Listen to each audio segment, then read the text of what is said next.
ভাই ও বোনেরা, আপনারা যে যেখানে আছেন আশা করি সবাই ভালো আছেন। আজকে একটা বিষয় নিয়ে কথা বলবো। আমি কিছু জিনিস নোট করে রেখেছি, যদিও বেশি কিছু নয়। আশা করি আপনারা মনোযোগ দিয়ে আমার বিষয়গুলো শুনবেন এবং একটু চিন্তা ভাবনা করার চেষ্টা করবেন। আমরা কোন দিকে চলেছি, আমরা কতটা বিভ্রান্ত এবং আমাদের কিভাবে বিভ্রান্ত করা হচ্ছে, এবং এক ধরনের লোক, এক শ্রেণীর লোক এই বিভ্রান্তিটাকে অনর্থক অপ্রয়োজনীয়ভাবে লুফে নিচ্ছেন। সেটা হচ্ছে পিনাকি ভট্টাচার্য। আমি তার নাম দিলাম আজ থেকে পিনিক ভটর ভটর, কারণ তিনি সারাটা দিন, প্রত্যেকটা দিন কোনো না কোনো বিতর্কিত বিষয় নিয়ে ভটর ভটর করেই যাচ্ছেন। এখন যার সর্বশেষ ভটর ভটর বিষয় হলো, পিনিকের ভটর ভটর বিষয় হলো মুক্তিযুদ্ধের শহীদদের তালিকা নিয়ে। তিনি বলেছেন আমাদের মহান মুক্তিযুদ্ধে 1971 সালে নাকি মাত্র 2000 জন শহীদ হয়েছেন। আর এটা নাকি বাংলাদেশের সাথে পাকিস্তানের কোনো যুদ্ধ ছিল না, এটা নাকি যুদ্ধ ছিল পাকিস্তান এবং ভারতের মধ্যে। তিনি এর আগে লেখা লিখেছিলেন। তিনি ছিলেন মূলত একজন ব্লগার হিসেবে লিখতেন। সেই লেখার শিরোনাম ছিল মুক্তিযুদ্ধের শহীদ 3 লাখ নাকি 3 মিলিয়ন। তিনি কিন্তু 14 সেপ্টেম্বর 2013 সালে, আর তার লেখাটার ভিতরে কি ছিল আমি সারসংক্ষিপ্ত কিছুটা বলবো। তার লেখাটার শিরোনাম ছিল, আমি আবার বলছি, বারবার বলছি, মুক্তিযুদ্ধের শহীদ 3 লাখ লোক না 3 মিলিয়ন। এই শিরোনামের লেখা তার ব্লগারে তিনি জামায়াতে ইসলামকে ধুয়ে দিয়েছেন, কারণ তিনি শুরুতেই লিখেছেন যে জামায়াতে ইসলামী এই মুক্তিযুদ্ধের সংখ্যা নিয়ে বরাবরই প্রশ্ন করেছে। কিন্তু তিনি নানান বিশ্লেষণ, নানান আন্তর্জাতিক স্ট্যাটিস্টিক এই সেই দিয়ে লিখেছেন যে মুক্তিযুদ্ধের সময় 3 মিলিয়ন লোকই মারা গিয়েছিল, মানে 30 লাখ লোকই মারা গিয়েছিল। সেই ব্যক্তি এখন ভার্সন চেঞ্জ করছেন।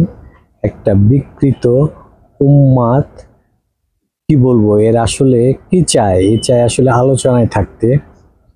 এ আসলে মনস্তাত্ত্বিকভাবে একটা বিধ্বস্ত লোক, যার কিছু ভক্ত জড়ো হয়েছে বাংলা ভাষাভাষীদের মধ্যে। আমার সবচেয়ে বড় দুঃখ লাগে, একজন আরেকজনের ভক্ত হতেই পারে। একটা মীমাংসিত বিষয় যেটা আমাদের মুক্তিযুদ্ধ, এই একটা মীমাংস বিষয় নিয়ে এরকম বিকৃতি করা মোটেই সমীচীন নয়। এটা আমাদের জন্য যেমন মর্যাদা নয়, তেমনি আমরা যে একটা ফালতু জাতি সেটাও কিন্তু জনসাধারণের কাছে এবং বিশ্বের কাছে প্রতীয়মান হয়। তিনি আসলে এর মাধ্যমে কি বলতে চাইছেন? মুক্তিযুদ্ধকে খাটো করতে চাচ্ছেন? মুক্তিযুদ্ধকে অস্বীকার করতে চাচ্ছেন? বঙ্গবন্ধুর অবদানকে অস্বীকার করতে চাচ্ছেন? আওয়ামী লীগের নেতৃত্বকে অস্বীকার করতে চাচ্ছেন? উনি সবই করতে পারেন। তিনি বঙ্গবন্ধুকে অস্বীকার করতে পারেন, আওয়ামী লীগের নেতৃত্বকে অস্বীকার করতে পারেন, কিন্তু এই যে যেটা প্রতিষ্ঠিত সত্য, যেটা ঐতিহাসিকভাবে সত্য, সেটা নিয়ে তিনি কেন এত নাড়াচাড়া করেন? একজন বিকৃত মনস্ক লোক, একজন পাগল, মানসিকভাবে বিকারগ্রস্ত লোক ছাড়া এই ধরনের কথা কেউ বলতে পারে না। এখন আমার আরেকটি বিষয় হলো তাদের ভক্তদের নিয়ে। আমার খুব কষ্ট হয়। মানুষ মানুষের ভক্ত থাকবে, মানুষ মানুষকে ভালোবাসবে, কিন্তু তার একটা ভিত্তি থাকতে হয়তো। এই লোকটার প্রতি আপনারা যারা এতটাই অনুরক্ত, তারা কি একটুও ভাবিয়ে দেখেন না আপনাদের কি নিজের কল্পনা শক্তি, আপনাদের বিবেক বিবেচনা সব ধ্বংস হলে কেমনে চলবে? আমরা ভালোটা অবশ্যই গ্রহণ করব, সমাজের ভালোটা, এবং একটা লোকের মধ্যে ভালো খারাপ সবই থাকতে পারে। আমরা সেই লোকের ভালোটা গ্রহণ করব, নিজের বিবেক বিবেচনা বুদ্ধি কাজে খাটাবো। কিন্তু আমরা একজনের ভক্ত, তিনি একটা দলের বিরুদ্ধে দিনের পর দিন মিথ্যাচার, অসত্য, বিকৃত তথ্য দিয়ে যাচ্ছেন। আর ওই দলটা যেহেতু আমাদের পছন্দ না, ওই ব্যক্তিগুলো যেহেতু আমাদের পছন্দ না, আর আমাদের সেটাই মেনে নিতে হবে। তাহলে আমাদের বিবেক বুদ্ধি, আমরা কি মানুষ হিসাবে আমরা কি নিজেদের বিবেকের কাছে নিজের দায়বদ্ধতা নেই আমাদের? আমরা কেন এরকম একটা লোকের কথায় লাফাবো? আর একটা আছে, ওই যে নিউ ইয়র্কে থাকে, এটা একটা, এগুলো কিন্তু মানসিকভাবে অসুস্থ, এটা আপনাদের মানতে হবে। এটা এরা কিন্তু কোটি কোটি টাকার চাঁদাও আদায় করছেন। এই যে নিউ ইয়র্কে একটা আছে, এ কিন্তু কিছুদিন আগে নিজে স্ট্যাটাস দিয়েছিল, সে একটা কাজের জন্য একজন লোককে পাঠিয়েছেন, তার কাছে 8 কোটি টাকার চাঁদা দাবি করা হয়েছে।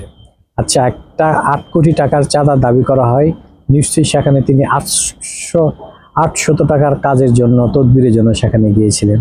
কমপক্ষে 8 কোটি কিংবা 100 কোটি টাকার জন্য সেখানে তদবির করতে গিয়েছিলেন। তিনি থাকেন বিদেশ, তিনি থাকেন নিউ ইয়র্কে, তিনি কেন এই কাজের জন্য যাবেন এবং তার কাছে টাকা চাইবেন? তার এই দেশের কি স্বার্থ? এইসব আপনারা নিজেরা একটু বিবেক বিবেচনা বুদ্ধি খাটিয়ে, একটা দলের বিরুদ্ধে আপনারা থাকতেই পারেন।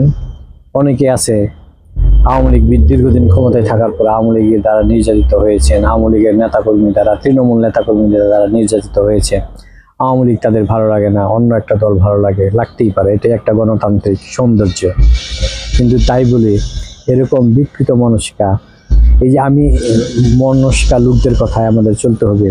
যে নিউ ইয়র্কের লোকটা কথা বলছিলাম, ইলিয়াস হোসেন, এগুলোর নামও মনে থাকে না।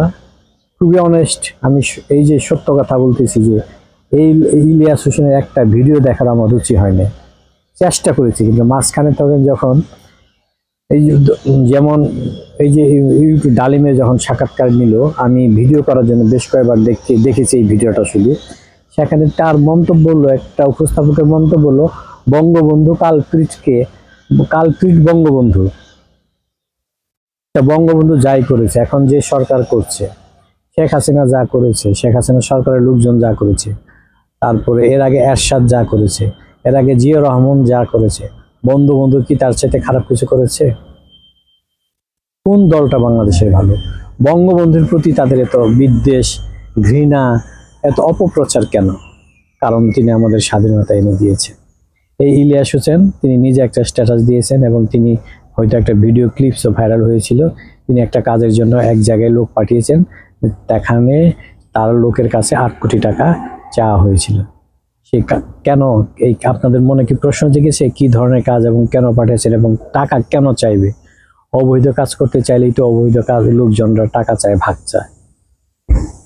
আর এই পিনাকির ভক্তকুলদের বলবো, আপনাদের বিবেক বুদ্ধি বিবেচনা এগুলো কাজে খাটান। আপনারা তো মানুষ, আমরাও মানুষ, অন্ধ ভক্ত না হয়ে নিজেদের বিবেক বুদ্ধি খাটান। সবাই ভালো থাকবেন, আজকে এই পর্যন্তই।